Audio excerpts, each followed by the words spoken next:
the game. Number 3, Michigan. Number 2, Ohio State in Columbus. Both teams 11-0.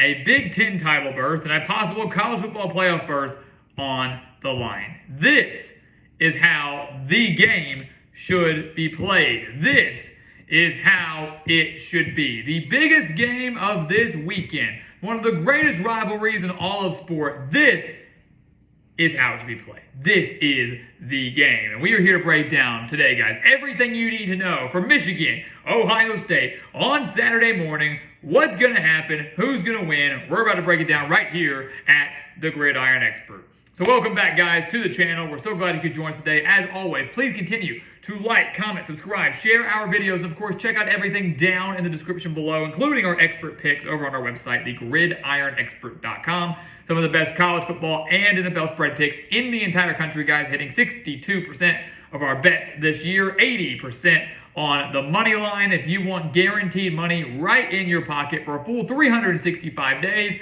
beating out over 80% of the national analysts and handicappers each of the last 4 years, this is the place for you. Go check it out. Sign up today. Become a part of our GE Nation. So let's dive into this game, guys. And again, I'm going to reiterate over and over and over again. It's not just a game, not just any game, not just a rivalry game, not just a big game. It's the game. It's the biggest game of the year. It's one of the best rivalries in the country. In all of sports, football, basketball, whatever. This is it. And the stakes couldn't be higher. Both 11-0. Winner goes to the Big Ten championship. Practically clinches themselves a spot in the college football playoff. This is huge, guys. Last year, Michigan snapped an 8-game losing streak to Ohio State. Michigan now knows they can beat the Buckeyes. 8 straight losses. They finally beat them. Jim Harbaugh finally got that win over them. But can the Wolverines now win in Columbus for the first time since 2000? That's the million-dollar question. Let's dive into it, guys. Let's take a look at the offense. We'll start with Michigan. This is a Michigan team that wants to run. They're averaging 243.8 rushing yards per game compared to about 209 through the air. But the key in this game is going to be the health of their running back, Blake Corum. A guy who many believe should be a Heisman finalist, has rushed for over 1,400 yards and 18 touchdowns this year. Will he play? He was injured in that Illinois game, didn't come back. No structural damage to the knee. Will he be good to go for Ohio State? More than likely, yes. But at the time of this filming, we do not know for sure, and it is something to monitor. If they lose Blake Corum for the game, Michigan's in deep trouble. If he's back, they're going to be okay. Regardless of who is able to run, if Corum's healthy or not, they're going to need another big day from J.J. McCarthy, their quarterback, who's thrown for over 1,900 yards, should eclipse 2,000 yards in this game, 14 touchdowns, 2 interceptions, is completing the 67% of his passes. They're taking very good care of the football. And you look at Michigan, guys, everybody's going to harp on the weak strength of schedule. The non-conference schedule was very weak. They really haven't played anybody of note in conference play. Best win, of course, came against Penn State, beating them by 24. They beat a decent Illinois team last year, but nearly lost that game, needing a field goal late. But Michigan's offense has been very, very good. They have scored at least 27 points in every game but last week with the Illinois game. They have won 9 of their 11 games so far by double digits. Michigan has, simply put, been dominant. And the same can be said for Ohio State. The Buckeyes didn't look all that great either last week, surviving Maryland 43-30. Keep in mind, it was 36-30 up until the final play. So Ohio State didn't look all that great, but the offense is not an issue for them. 46.5 points per game, nearly 290 passing yards per game, over 200 rushing yards per game. They basically have a Pro Bowl team of offensive playmakers. And it starts with, for many, the Heisman favorite in C.J. Stroud, who has thrown for over 2,900 yards, 35 touchdowns, and just 4 interceptions. Taking phenomenal care of the football, and for what it's worth, he is my current Heisman favorite.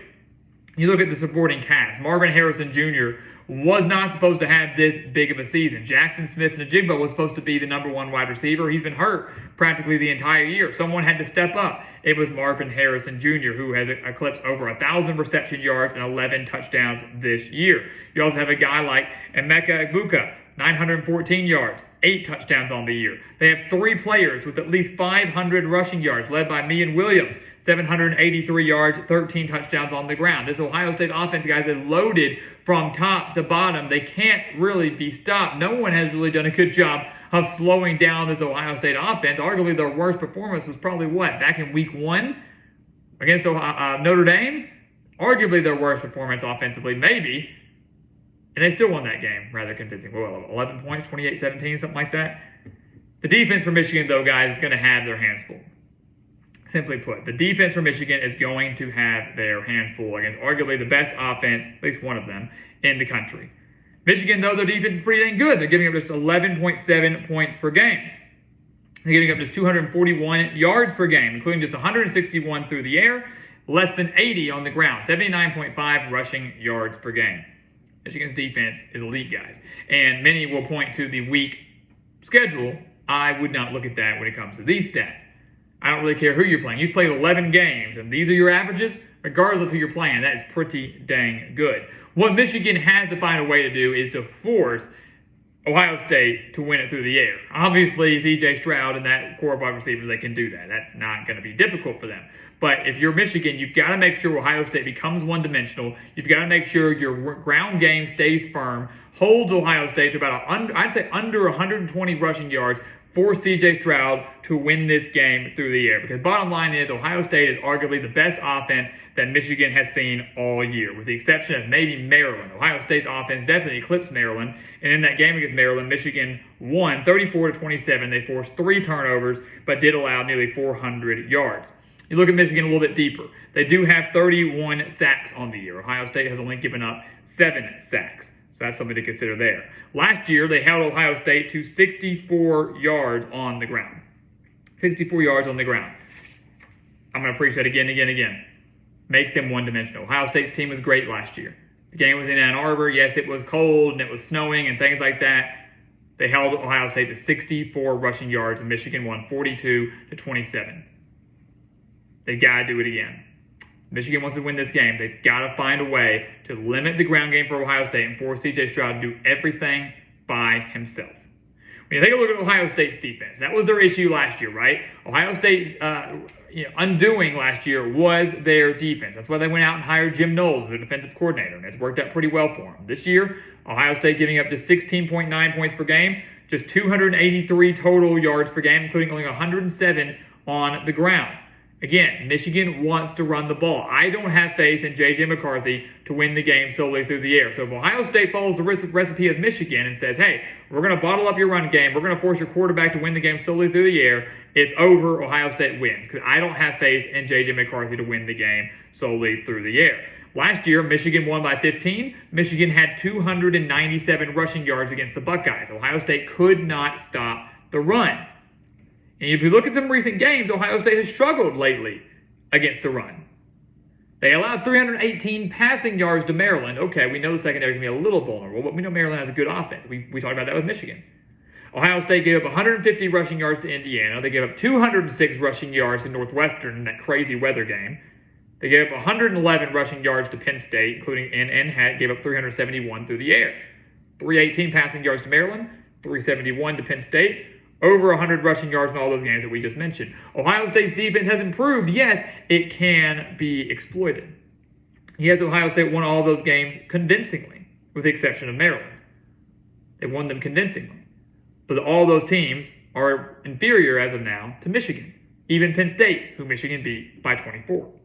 This will be one of the toughest tests that Ohio State has faced all year long. And this is Ohio State defense that has 31 sacks on the year. Michigan's given up 12, so both offensive lines have stood tall and played very well. 31 sacks on the year, have forced 17 turnovers, and it ultimately could come down to that, guys, is who can get the most turnovers? Who can force just one turnover, get their offense one extra possession that they can hopefully take advantage of?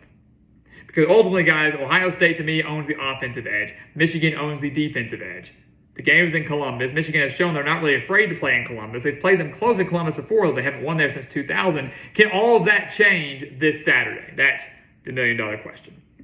Both teams, guys, are 11-0. The stakes have never been higher. They've been higher in this historic rivalry. They're higher this year arguably than they were last year. 11-0. Winner goes to the Big Ten Championship, practically secures themselves a spot in the college football playoff. The loser is not necessarily out. The loser would still have a case to make the Final Four, especially if teams like TCU or USC were to lose. But obviously you want to win to ensure yourself that spot. Both teams have looked unstoppable. No team has really put up good fights against these, with the exception of maybe a handful. But ultimately, guys, I don't see Ohio State losing. First off, back-to-back games to Michigan. Secondly, in Columbus.